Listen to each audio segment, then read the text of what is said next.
अझै पनि मैनको त हेर्साउन चाहिँ मौरी आइरहेको छ।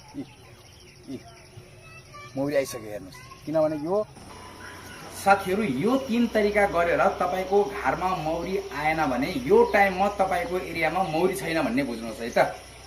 सो साथीहरू म मनोज खड्का। मेरो भिडियोको धेरै कमेन्ट सेक्सनमा मैले कमेन्ट हेर्दाखेरि नयाँ घरमा मौरीलाई आउन आकर्षित कसरी पार्ने यो धेरै कमेन्ट आएको कारणले गर्दाखेरि मैले आज यो नयाँ भिडियो बनाउन गइरहेको छु।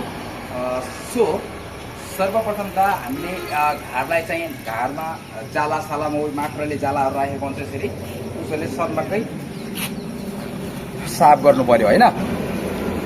त्यसपछि हामीले के गर्नु पर्यो भने यो घरलाई मैले पेन्ट गरेर राखेको छु। पेन्ट गर्नुपर्छ भन्ने चाहिँ आवश्यक चाहिँ छैन है। तपाईले यदि तपाईसँग पेन्ट एभेलेबल छ भने तपाईले गर्न सक्नुहुन्छ। त्यसपछि हामीले सेकेन्ड थिङ यो पहिलो यसमा आउँछ। सेकेन्ड थिङ हामीले के गर्नु पर्यो भने यो तितेपाती भन्छ। यो तितेपातीले घरको वरिपरि एकदमै राम्रो तरिकाले पुस्नुपर्छ। यो किन पुस्नुपर्छ तितेपातीले यसको रिजन पनि मैले भन्छु है त। मैले यो घरलाई तितेपातीले वरिपरि सबै साफ गरिदिन्छु है त।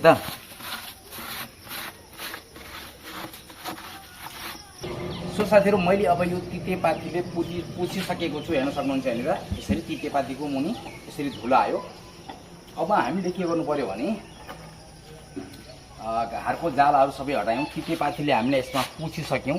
त्यसपछि यो घरलाई यदि नयाँ घर छ भने हामीले मैन जलाउनु पर्ने हुन्छ यो घरभित्र। सो साथीहरू मैले अहिले के गरेर आएको छु भने औँठाटा यो घरको यो भाग चाहिँ माथिको भाग हो है। यो तलको भाग चाहिँ नजिकबाट देखाउँ यहाँ। यो भाग चाहिँ चाका लगाउने भाग तलको भाग है। हामीले घर राख्दाखेरि यो पोजिसन माथि जान्छ।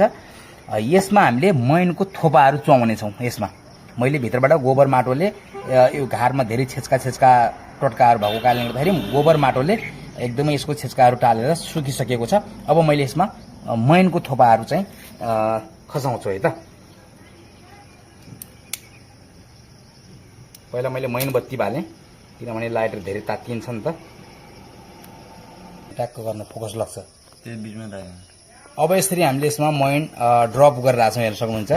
मैन खलिदिएर मैनको थोपाहरू चाहिँ यसमा हामीले चुहाइरहेछौँ घरभित्र। यसरी तपाईँहरूले पनि पहिला तलको भागमा मैन चुहाउनु होला अनि बाँकी चाहिँ वरिपरि पनि मैन चुहाउन सक्नुहुन्छ। यसरी मैनको धुवा चाहिँ घरभरि दिनु पर्यो र घरभरि चाहिँ मैनलाई खल्याएर मैनको थोपाहरू चाहिँ सबै घरहरूमा चुहाइदिनु पर्यो प्रायः जसो माथिको भागमा।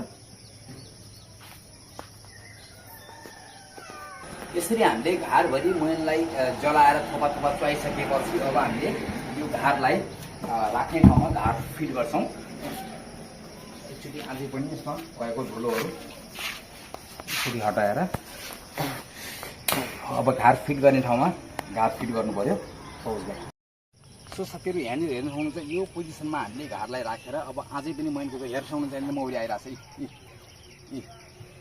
मौरी आइसक्यो हेर्नुहोस्। किनभने यो पाथीको घिसेको र मैनको गन्नासँग एकदमै मौरीलाई आकर्षित पार्ने एउटा पर्फ्युम निक्लिन्छ। त्यस कारणले गर्दाखेरि अब मैन बालिसक्यौँ र यहाँ मौरी आइसकेको छ हेर्न सक्नुहुन्छ। यो सायद आफै माथि घरको मौरी हुनसक्छ, घर खोज्न आएको नहुन सक्छ, तैपनि मौरी चाहिँ आकर्षित भयो है यसरी। अब माथिको भागलाई हल्का हल्का मैन निकाल्दैछौँ अझै। सर्वप्रथम हामीले घरलाई के गर्यौँ भने घरको सफाइ गऱ्यौँ। त्यसपछि हामीले तितेपातीलाई घिच्यौँ। त्यसपछि हामीले मैनको धुवा दियौँ र अब हामीले यो घरलाई प्याक गर्छौँ। यो प्याक गर्नेमा पनि एउटा ट्रिक छुपेको छ है त। मैले यो घरको यसरी ढक्कन यहाँ लगाएँ।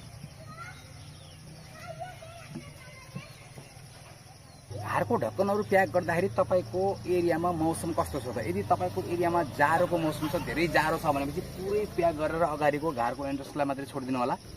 यदि तपाईँको एरियामा यो टाइममा धेरै गर्मी छ भने एउटा यो एन्ट्रेन्स र एउटा कुनै न कुनै यता दायाँको या त बायाँको एउटा ढक्कनको पनि यहाँबाट छिरहरू हुनुपर्छ है त। हावा यहाँबाट पास भएर यताबाट छिरेर यताबाट निस्किने, यताबाट छिरेर यताबाट निस्किने हुनुपर्छ। मौरीलाई चाहिँ एयरको पनि अति आवश्यक पर्छ। त्यस कारणले गर्दाखेरि मैले सबै टाल्दैन, मैले उताको पुरै टालिदिन्छु।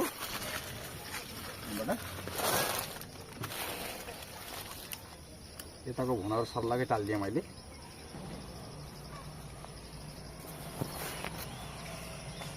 मौरी चाहिँ आकर्षित भयो। कहाँबाट आइरहेछ, आफ्नो मौरी हो या घर खोज्न आएको मौरी हो या कसरी आइरहेछ, यसमा मौरी कहिले आउँछ यसको भिडियो पनि मैले हजुरलाई निरन्तरण दिनेछु है त। यो ठाउँमा चाहिँ मौरी म पासो परेको थियो एउटा मौरी, त्यो मौरीलाई मैले आफ्नो माथि घरमा लिएर राखिसकेको छु। अब यो फेरि अर्को घर यहाँनिर राखिरहेको छु। यसमा पनि कति दिनपछि अब मौरी आउँछ, यो 100% हो। यताबाट माथि मैले टालिदिने घरलाई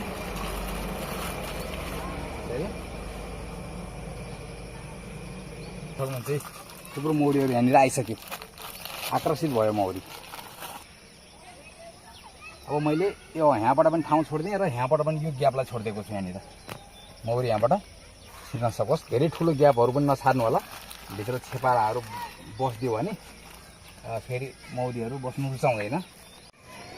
सो साथीहरू, अब हामीले घर कम्प्लिट भइसक्यो, यसरी सेटअप गरिदिइसक्यौँ, यहाँबाट टालिदिइसक्यौँ, यहाँबाट यो साइडमा एयर छिर्ने यहाँबाट भुनहरू छोडिदिइसक्यौँ र यहाँ दुई ठाउँमा भुन भइहाल्यो।